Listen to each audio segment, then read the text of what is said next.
लोहा दे जो 1 केजी प्याज ले जो प्याज लोहा दे जो गेला जो हाँ हाँ ले जो प्याज लोहा दे जो गेला जो।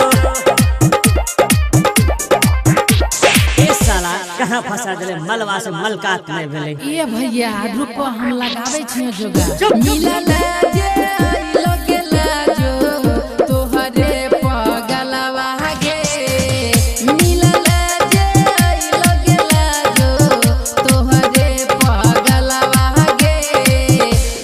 गली छियो बोले तोहरे महलवा गे कोने गली छियो बोले।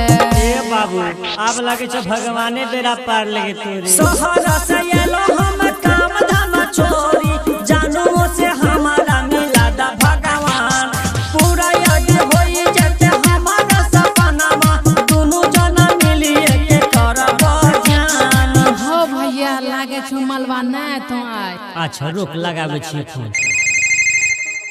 अरे फोनो ने उठावे छोरी। हाँ चलब घर नहीं आई ता हो झूठो के तोहरा सतईता हो चलब घर नहीं आई ता हो झूठो के तोहरा सतईता हो चल दूसरा गली में जाके खोज।